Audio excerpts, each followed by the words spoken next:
క్షమాపణ కోరుకున్నారు, పశ్చాత్తాప్తులయ్యారు, మారు మనసు పొందారు. ఇదిగో నా బలను సమీపించారు, నా వెలిగింపును పొందారు. వారు నా పిల్లలు.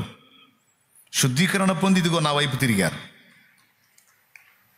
వాళ్ళు మారు మనసు లేకుండా తిరగల, ఒప్పుకోకుండా లేదు, ఒప్పుకున్నారు, నా వైపు తిరిగారు.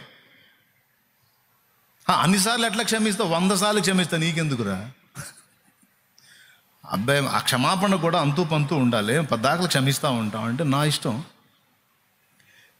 కొడుకులపై తండ్రి జాలి పడు విధమున భక్తి పరుల ఎడల జాలి పడును దేవుండు. తన భక్తి పరుల ఎడల జాలి పడును దేవుండు. ఆ కారణముచే దేవ సంస్తుతి. ఏమండి వాక్యంలో ఏం రాయించి పెట్టాడు?